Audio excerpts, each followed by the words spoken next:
విశ్లేషించడానికి ఇంకా కొంత సమయం పడుతుంది.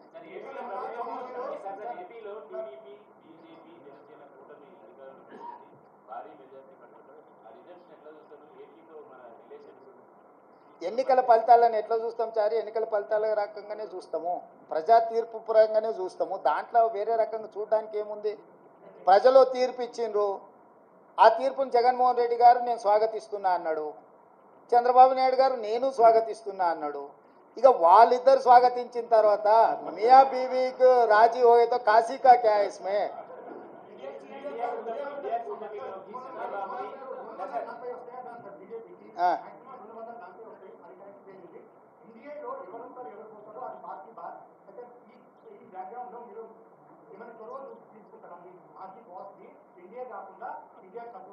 నీ సూచన ఏంది రాహుల్?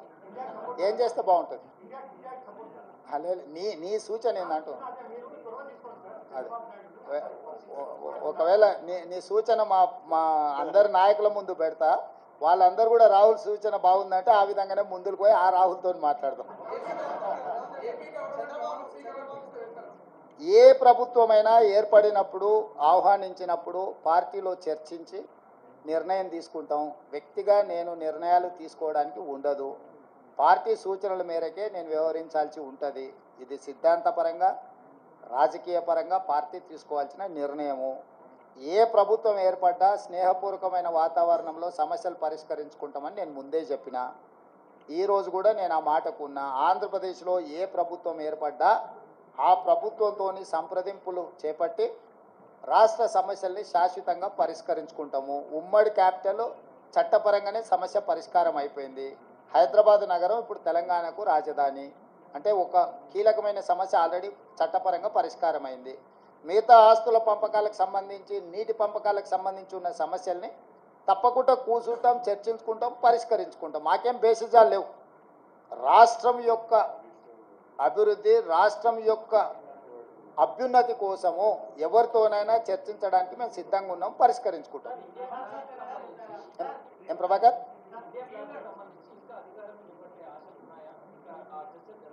నాకు తెలియదు, నేను ఢిల్లీకి వెళ్ళలేదు. ఇండియా కూటమి ఢిల్లీలో చర్చలు చేస్తారు. మన వాళ్ళు ఎవరైనా ఉంటే అక్కడికి ప్రశ్న అడగమను.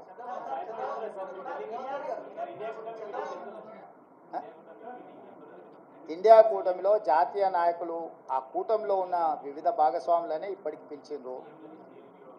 ఇంతవరకు అయితే ఆహ్వానం రాలేదు. ఏదైనా ఢిల్లీకి సూచన చేస్తే మీరు తప్పకుండా వెళ్తారు. క్యాబేసి